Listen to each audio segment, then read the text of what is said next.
फक्त जयंत पाटील साहेबांना सांगणार आहे, गृह खातं आपल्याकडे घ्या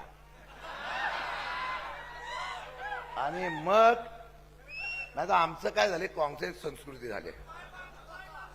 सत्ता बदलली की सत्ता समोरची लोक आले की सांगतात नाही काम केलं पाहिजे. आपलं तसं संस्कृती नाही साहेब. 4.5 वर्षामध्ये लय भोगले आम्ही. 2 केसेस माझ्यावर, 2 केसेस. अरे लढायचं तर समोर लढा ना. हे काय रडीचा डाव. एक तर मिशा नाहीत,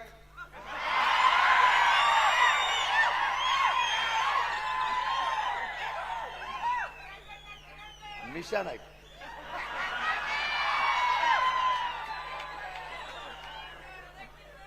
काय झालं, मी त्याला बोलत नव्हतो पण लय बोलायला लागला. बोललो आज बोलू चालू साहेब. तुम्हाला मी एकच सांगेल, गृह खातं घ्या.